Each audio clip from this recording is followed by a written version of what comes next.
Takže zdravím všetkých pri dnešnom videu. Dneska si ukážeme, ako si spraviť Metin 2 pitie, ktoré nám dá 50% všetky bonusy na každom serveri. Takže budeme potrebovať pohár, ten ja mám tuto.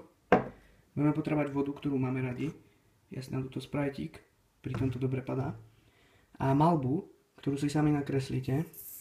Ja som si teda nakreslil ninju. Takéto parádne. Dáte mu to takto na hlavu. Musí to byť presne miesto hlavy.